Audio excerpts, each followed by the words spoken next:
جو دل میں عشق رسالت مآب لے کے چلے۔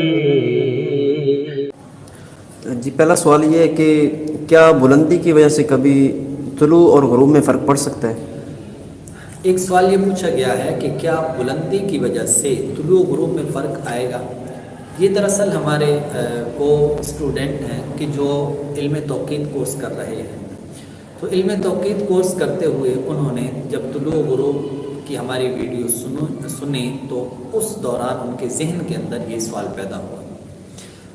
اصل کے اندر یہ جو طلوع و غروب کا ہم نے جو ویڈیو بنائی ہے، اس کا یہ مطلب نہیں ہے کہ طلوع و غروب کی اب ساری بحثیں ہم نے اسی ویڈیو کے اندر بیان کرنی تھی اور ہم نے کر دی ہیں، ایسا نہیں ہے، بلکہ یہ صرف ہم نے ابتدائی طور پر اتنی بات بتائی ہے کہ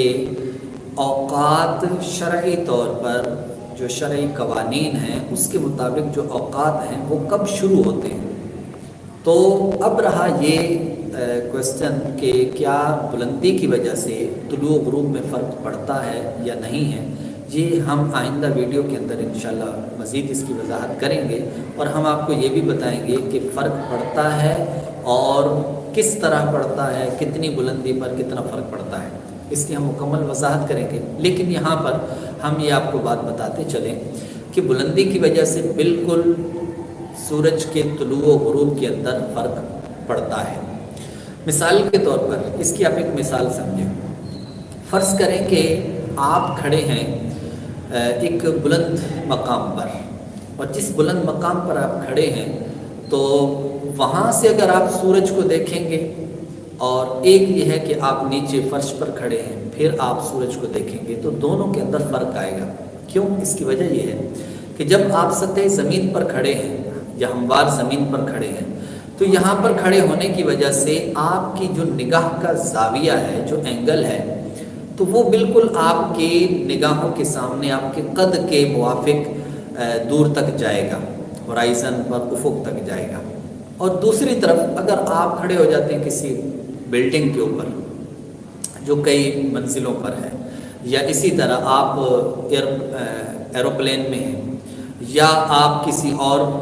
بلند پہاڑی پر ہیں، تو پھر ایسی صورت کے اندر آپ کی جو نگاہ کا زاویہ ہوگا تو وہ ہورائزن سے،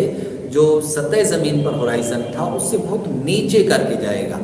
تو جس کی وجہ سے وہ چیز کہ جو ایک نیچے کھڑے ہونے والا جو سورج کا مشاہدہ نہیں کر سکتا، تو وہ جو ایک بلندی پر کھڑا ہوا ہے وہ شخص سورج کا مشاہدہ کر لے گا، اور اس کے لیے طلوع جلدی ہو جائے گا اور غروب بعد میں ہوگا۔ جیسے مثال کے طور پر اگر آپ کھڑے ہیں زمین پر ہی کھڑے ہیں، یہیں پر کھڑے ہو کر آپ ایک چیز کو دیکھتے ہیں تو وہ چیز آپ کو نظر نہیں آتی،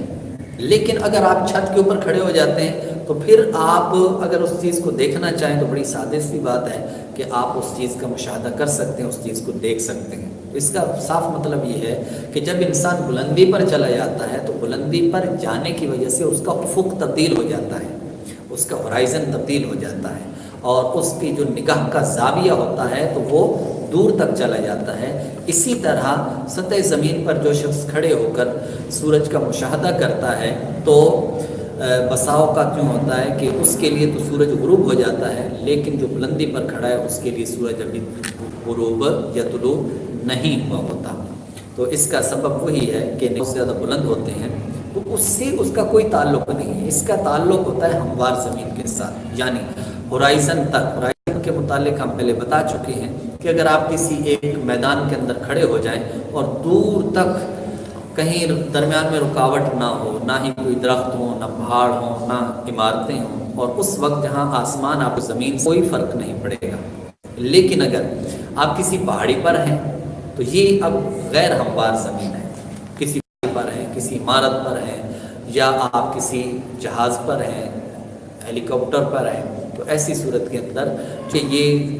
غیر ہموار صورت بن جاتی ہے، لہٰذا اب طلوع اور غروب کے اندر ضرور فرق پڑے گا۔ اور اس کے لیے کیا قواعد ہیں کتنا فرق اس کے اندر پڑتا ہے انشاءاللہ العزیز مزید ہم جو علم توقیت کے کورس میں آگے بڑھیں گے تو انشاءاللہ اس کی باقاعدہ کیلکولیشن کریں گے۔ امام اہل سنت اعلیٰ حضرت رحمۃ اللہ علیہ کا آپ کو ایک واقعہ عرض کرتا ہوں اس کے متعلق، بڑا دلچسپ واقعہ فتاوی رضویہ شریف کی 5ویں جلد میں ہے۔ اور کالی نہیں جا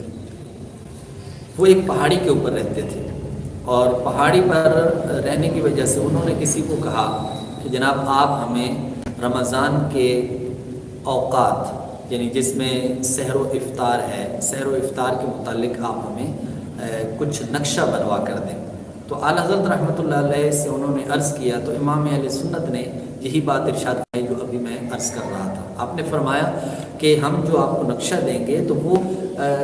سطح زمین کا ہوگا اور وہ ہموار زمین کے لیے ہے۔ کیا رہا آپ جس پہاڑی پر رہتے ہیں تو جب تک اس پہاڑی کی بلندی معلوم نہیں ہوگی اس وقت تک ہم اس کے بارے میں ایکوریٹ اور صحیح اوقات آپ کو نہیں بتا سکتے۔ اور پھر امام اہل سنت رحمۃ اللہ علیہ کا اس فن کے اندر کمال دیکھیے کہ آپ نے ارشاد فرمایا کہ اگر کوئی کسی دن صحیح گھڑی کے ذریعے کسی دن طلوع یا غروب کا مشاہدہ کرے اور مشاہدہ کرنے کے بعد پھر اگر وہ ہمیں بتا دے کہ فلاں وقت پر سورج طلوع ہوا تھا یا فلاں وقت پر سورج غروب ہوا تھا تو ہم کیلکولیشن کر کے حساب کر کے فارمولوں کے ذریعے سے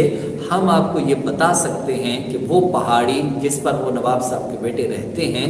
تو وہ کتنی بلند ہے۔ تو دیکھیے ایک تو یہ بھی پتہ چلا کہ پہاڑی پر ہونے کی وجہ سے طلوع غروب میں فرق پڑتا ہے، اور دوسرا یہ بھی پتہ چلا کہ امام اہل سنت اعلیٰ حضرت رحمۃ اللہ علیہ کو اس فن کے اندر کس قدر